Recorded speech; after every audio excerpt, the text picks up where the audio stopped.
Syrie, c'est la journée. Alors en fait, normalement j'avais je ferai un peu 10-15 minutes parce que j'ai un engagement à la France. Ça m'a Si tu vas être au milieu. Ok, il n'y a pas de souci.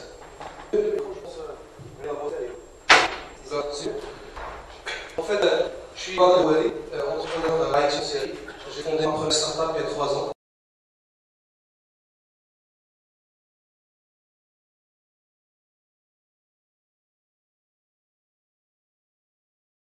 Donc, il faisait de l'automatisation d'infrastructures IT dans le cloud.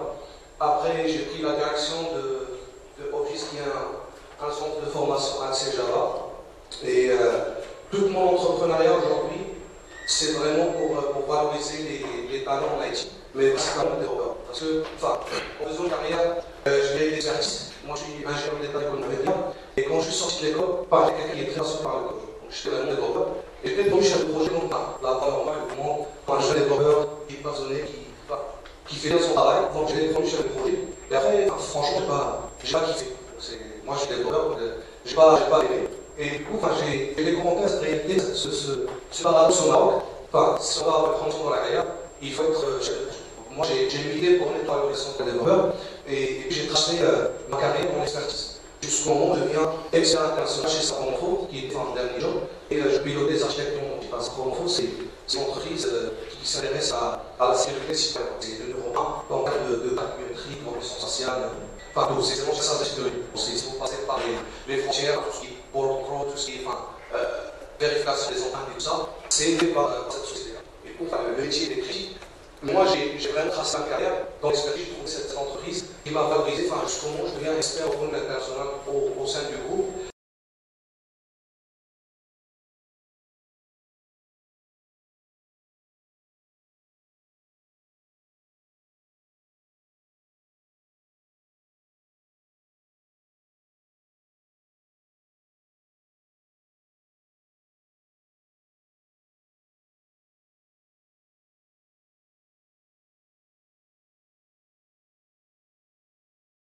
Sur un effectif de 2000 salariés. Et puis voilà, donc je me suis dit, aujourd'hui, je dirais c'est la limite, il n'y a plus de challenge. Moi, en tant qu'un début, j'ai tracé ma carrière dans l'expertise. Et là, c'est vraiment le moment de canaliser des talents des développeurs bancaires. Parce que je suis vraiment convaincu qu'aujourd'hui, dans l'ère digitale, le digital, moi, j'ai parlé de digital transformation. Tout le monde parle digital, mais le sort de digital, c'est des technologies derrière. C'est le cas, c'est le data, c'est le côté social. Mais nous, en Maroc, on parle de digital quand on traite juste le côté social.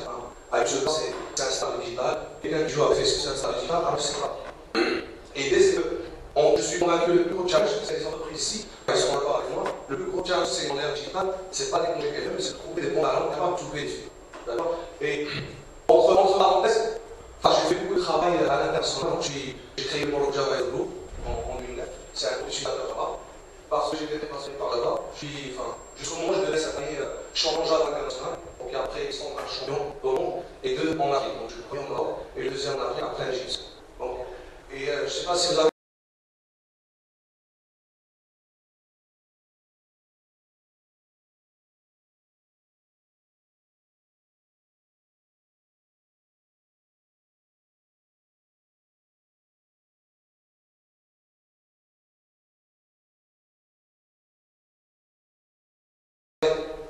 Quelqu'un a déjà entendu parler de DevOps Nord?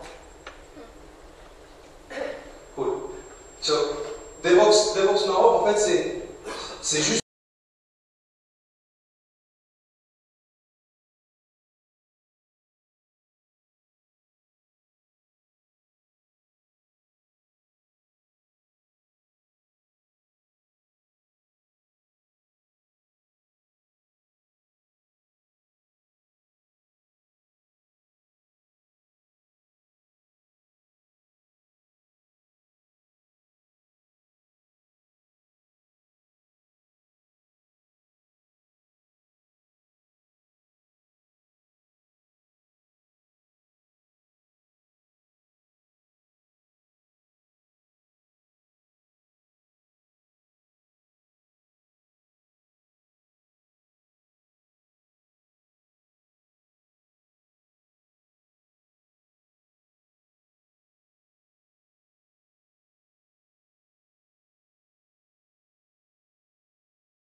Il y a plein de personnes qui ont des idées, mais qui ne sont pas capables de les réaliser.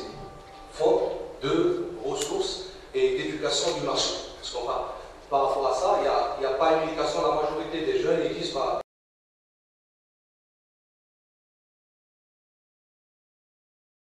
Parce qu'ils ne sont pas éduqués de la valeur de travailler dans des startups. Donc tout ce travail-là d'éducation, nous on le fait à notre niveau, et en même temps on essaie d'apporter du support technologique pour les startups marocaines. D'accord? Le deuxième point, c'est réellement même les grosses structures.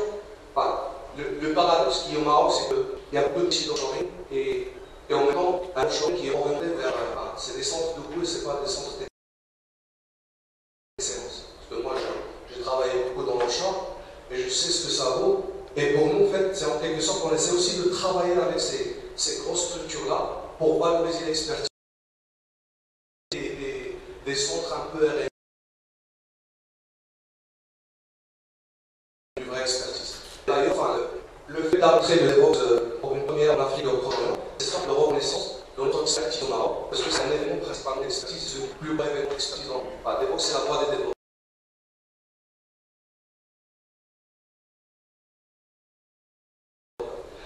Et la valeur ajoutée, c'est que il est fait par des développeurs pour des développeurs. Donc c'est réellement, on ramène les technologies makers, enfin de Google, de Facebook, de Oracle, IBM, Twitter, Freescale, c'est vraiment les.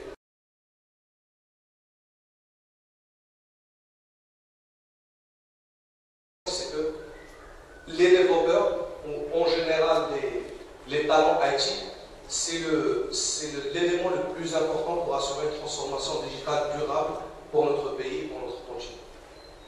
Et merci.